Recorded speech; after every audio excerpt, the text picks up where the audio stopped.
Okay, let's get started. First, we're gonna open up our cans of sliced peaches, which we have a total of 4, and each can is 15 ounces a piece. It's like 15.6 ounces. So after we get our 4 cans open and we put them into our pot, then we're gonna go ahead and add our white granulated sugar. Now, when you see me adding the sugar, that was 1 cup, but what I did was I put in half of the contents, at first, like that, and then what I do is I stir it up just so that we don't get any clumps. You just want to mix it well, and then after that, then you want to pour the remaining sugar into your peaches.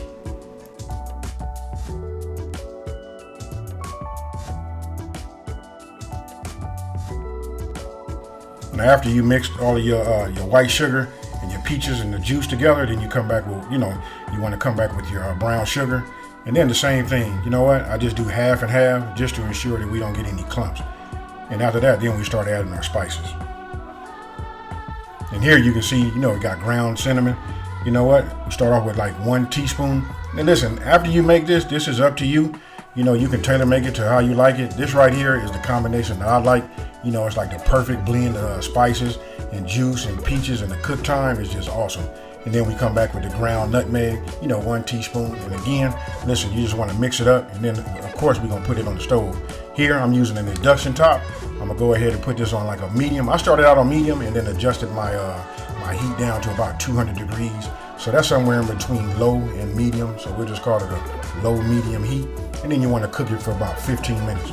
Now, I take Pam, and this is the pan that we're going to make the peach cobbler in. So I take it and I just spray it. You want to spray the edges, and then you want to spray, the base. This helps the crust, keeps it from sticking, and it serves as another purpose also. Once we get the crust and we get it ready to line it, what we do is we put it in there, and it makes it easier to spread it to the edges.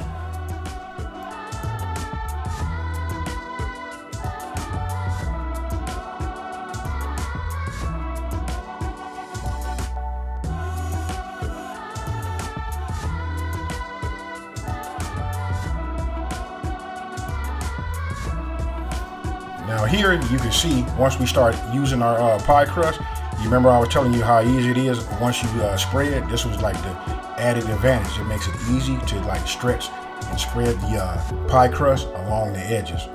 After that, and now you can see why we need 2, because it's only going to cover about 3/4 of it. It depends on how big your Pyrex or your cobbler pan is. So here again, just opening it up, spreading it out, and you'll see what I'm doing is I'm just like spreading it. It would have been easier if I just would have went and found my rolling pin and just rolled it out and thinned it out a little bit, and you can increase your surface. And then right here, you just put it in, and again, you just want to like make sure it comes up to the edges. And it's almost like working with Play-Doh, folks. You know what I mean? Taking us back to our kid days. But there you have it, and that's how it should look right there.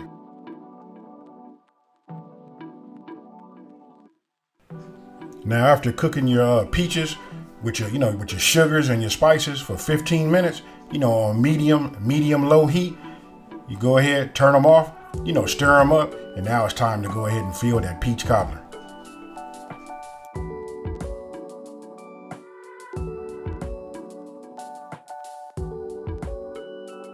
Now here's the part where I know your senses should be telling your brain that you're on your way to creating something amazing. Filling your peach cobbler crust, with this peach cobbler cream, and the smell, it's just like, I'm telling you, talking about overwhelming, that's it. So now it's time to go ahead and put our lattice top.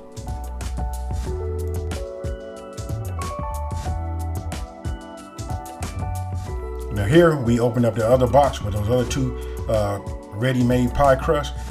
Go ahead and spread it out, and then what we're gonna do is, listen, for me, I cut off just the edges, just so I can get a straight line, because we're getting ready to build that lattice top. And I know I say lattice top, so that's more like a basket weave, but as you're gonna see right here, I just lay them across and lay them on top, hit it with that butter, and that butter, combines them and makes them cook together. And outside of that, listen, nobody cannot tell that you did not, do the basket weave / lattice top, but you get the same result, the same amazing look, and we go from there. Now here, you know what I'm doing? I'm choosing which ones I want to use for which side, because it's a rectangular shape. So of course the longer ones, they're not going to be completely long enough to go across the long way. So I just take them, I use them like you see, and then whatever I have overlapping, I just go ahead and tear off the ends. And then I just repeat that process all the way down to the right You know, and if you guys are looking at it on this video, that means I'm coming down, and then we're gonna go ahead and go across the other way. And listen, once we get it across, doing it the long way, again, you're not gonna have all of the your strips are not gonna be long enough unless we made it homemade. Then you can make your pie crust as wide as possible, and then when you cut your lattice strips, it'll work out. But right here, you'll just see. Listen, I lay them out as far as they go, and then I just tear off a little piece. Remember, I had some extra pieces. I just add on to it. It might look funny right now, but once you put it in the oven, and after it gets through baking, you know, after it's being brushed with the butter, I promise you, this right here is going to tie itself in to each different strip. They're going to cook together, and it's just going to be amazing.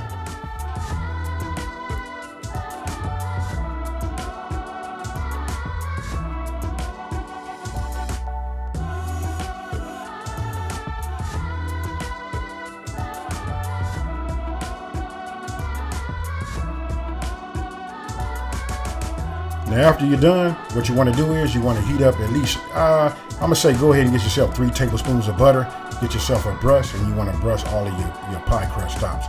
You know what I mean? All of your strips. There it is again. I just showing it to you, you know, melt it. You know, all I do is just, again, I just brush them. I brush the edges. Everywhere that I can see pie crust, I brush them. This is going to help it cook and brown.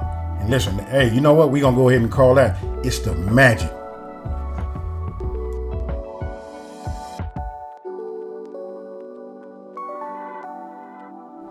Now, after you're done brushing your pie crust, everything is exposed. You want to put it in the oven, 350 degrees for 1 hour and 15 minutes.